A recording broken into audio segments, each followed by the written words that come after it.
نحمده ونصلي على رسوله الكريم. بسم الله الرحمن الرحيم. يا أيها الذين آمنوا لا تتخذوا اليهود والنصارى أولياء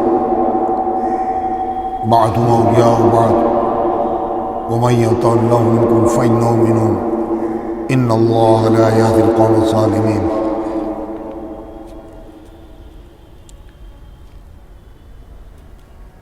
عزیزان محترم، گزشتہ آدھی رات کو فلسطین اور اسرائیل کے درمیان جنگ بندی کا اعلان ہو گیا.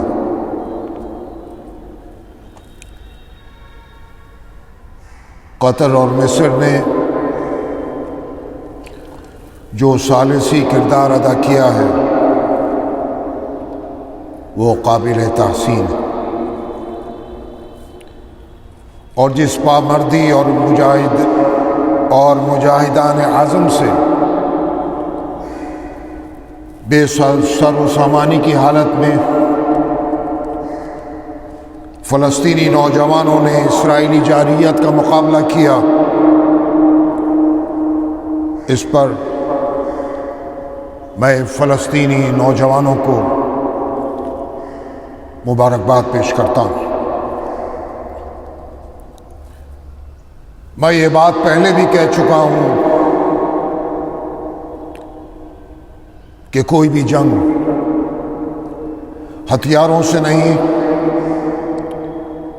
بلکہ حوصلوں سے لڑی جاتی ہے. اگر کسی قوم میں عزم اور حوصلہ نہ ہو تو دنیا کی کوئی جنگ نہیں لڑی جا سکتی. اس کی زندہ مثال فلسطینی نوجوانوں کا عزم ہے، جس نے یہودی فوجیوں کے حوصلوں کو پس کر دیا،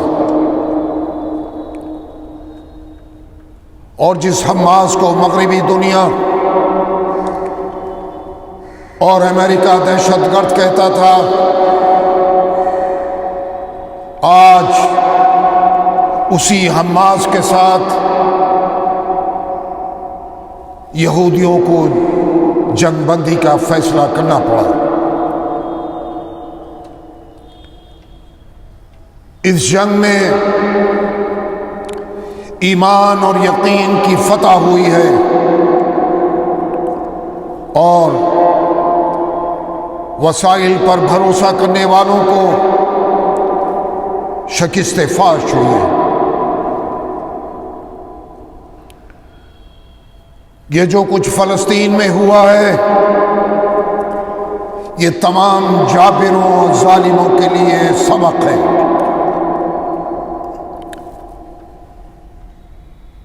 کئی سو فلسطینی شہید ہوئے، ہزاروں زخمی ہوئے،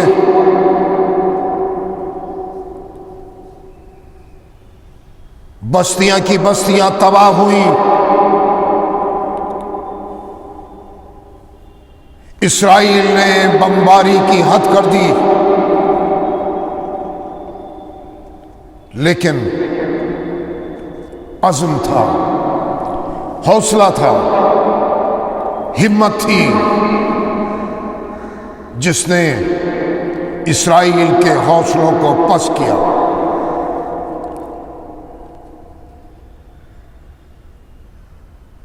اقوام متحدہ ہو یا امریکہ،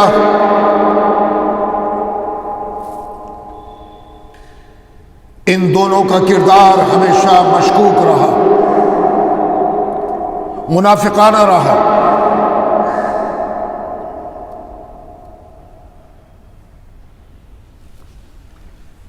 متعدد بار اسرائیل نے فلسطینیوں پر حملے کیے، لیکن اقوام متحدہ کوئی قدم نہیں اٹھا پایا، کوئی فیصلہ نہیں لے پایا، سوائے اس کے کہ قرارداد پاس ہوئی، لیکن فلسطینیوں کی، فلسطینی نوجوانوں کی حوصلہ افزائی کسی نے نہیں کی۔ ابھی جب 27ویں شب رمضان سے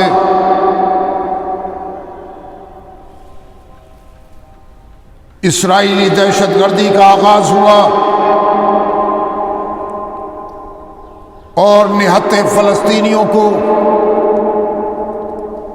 مسجد اقصی میں نماز کے دوران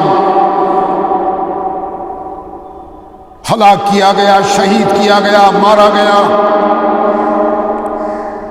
تو امریکہ کا کہنا تھا کہ اسرائیل کو اپنے دفاع کا حق حاصل ہے۔ اگر اسرائیل کو اپنے دفاع کا حق حاصل ہے تو فلسطینیوں کو بھی اپنے دفاع کا حق حاصل ہے۔ جس اسرائیل نے زبردستی فلسطینیوں کی زمین پر قبضہ کیا اور آج انہی فلسطینیوں کی زمین جس پر وہ رہتے ہیں، اس بچی کچی زمین پر بھی قبضہ کرنے کی اسرائیل نے ناکام کوشش کی، اور یہ نہتے فلسطینی پتھروں سے اسرائیلی فوج کا مقابلہ کرتے رہے، اور یہ پتھر ان میزائلوں سے لاکھ درجے بہتر تھے، اس میں لاکھ درجے طاقت تھی۔ جو کچھ ممالک یہ کہتے رہے کہ ہم میزائل، ہم اسلحہ جب ضرورت ہوگی تو فلسطین میں بھیجیں گے، میں ان ممالک کا نام لیے بغیر یہ کہوں گا ان اسلامی ممالک سے کہ وہ آپ کس وقت کا انتظار کر رہے تھے۔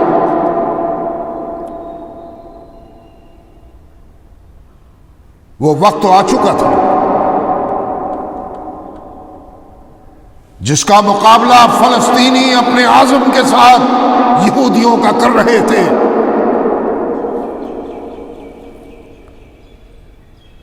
اگر میں OIC کی بات کروں، چاہے وہ OIC ہو، چاہے وہ اقوام متحدہ ہو، چاہے وہ امریکہ ہو،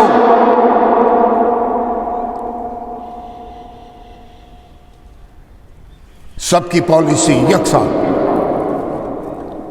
OIC آج تک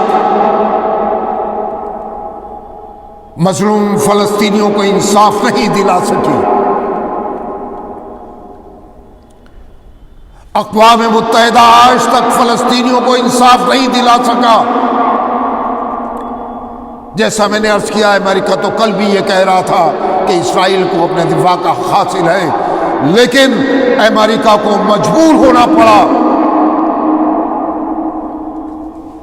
اس میں اپنا کردار ادا کرنے کے لیے، اور اسرائیل کو مجبور کیا اس نے کہ وہ سنتے ہیں ایسا یہ خبریں آئی ہیں کہ تمہیں جنگ بندی کرنی چاہیے، لیکن اہم کردار قطر کا رہا۔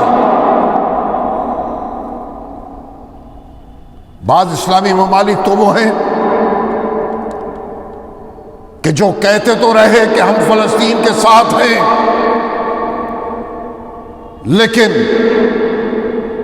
ان کا عمل منافقانہ رہا۔ اسرائیل کے خفیہ دورے بھی ہوئے، اسرائیل کے ساتھ ان کے اپنے مفادات رہے اور ہیں، لیکن صرف فلسطینیوں کی پیٹھ کو تھپتھپاتے رہے، کیا کچھ نہیں۔ اور آج صرف پتھروں کے ذریعے، آج ہی نہیں بلکہ 70 سال سے یہ فلسطینی نوجوان پتھروں سے اسرائیلی ٹینکوں کا اور اسرائیلی میزائلوں کا مقابلہ کر رہا ہے۔ دنیا میں کوئی ایسی مثال نہیں ملتی کہ جس قوم نے 70 سال اسرائیل کا مقابلہ کیا، اور آج بھی کر رہا ہے۔ اتنی قربانیوں کے بعد، جانی قربانیوں کے بعد، مالی قربانیوں کے بعد، سیز فائر، جنگ بندی کا یہ سفر محض جنگ بندی پر ختم نہیں ہونا چاہیے۔ بین الاقوامی برادری کی ذمہ داری ہے کہ اقوام متحدہ کی قراردادوں کے مطابق اسرائیل فلسطینیوں کے مقبوضہ علاقوں سے 1967 سے پہلی سرحدی پوزیشن پر واپس آئے۔ بیت المقدس کا تقدس اور اس پر مسلم حکمرانی بحال ہو، مشرقی یروشلم آزاد و مختار فلسطینی ریاست کا پایہ تخت بنے، اور اس مسئلے کے قطعی حل کو یقینی بناتے ہوئے اقوام متحدہ دنیا کے بڑی قوتوں اور عرب اور مسلم دنیا کی قیادت کو درمیان میں لیتے ہوئے عرب اسرائیل کا تنازع ہمیشہ کے لیے حل کرے، اور خود مختار ملکی حل کو یقینی بنائے، تاکہ خطے میں مستقل بنیادوں پر پائیدار امن قائم ہو سکے۔ آزاد فلسطینی ریاست اور ایک دوسرے کے ساتھ ایک دوسرے کی خود مختاری کا احترام کرتے ہوئے اچھے پڑوسیوں اور مہذب معاشرے کی طرح رہیں۔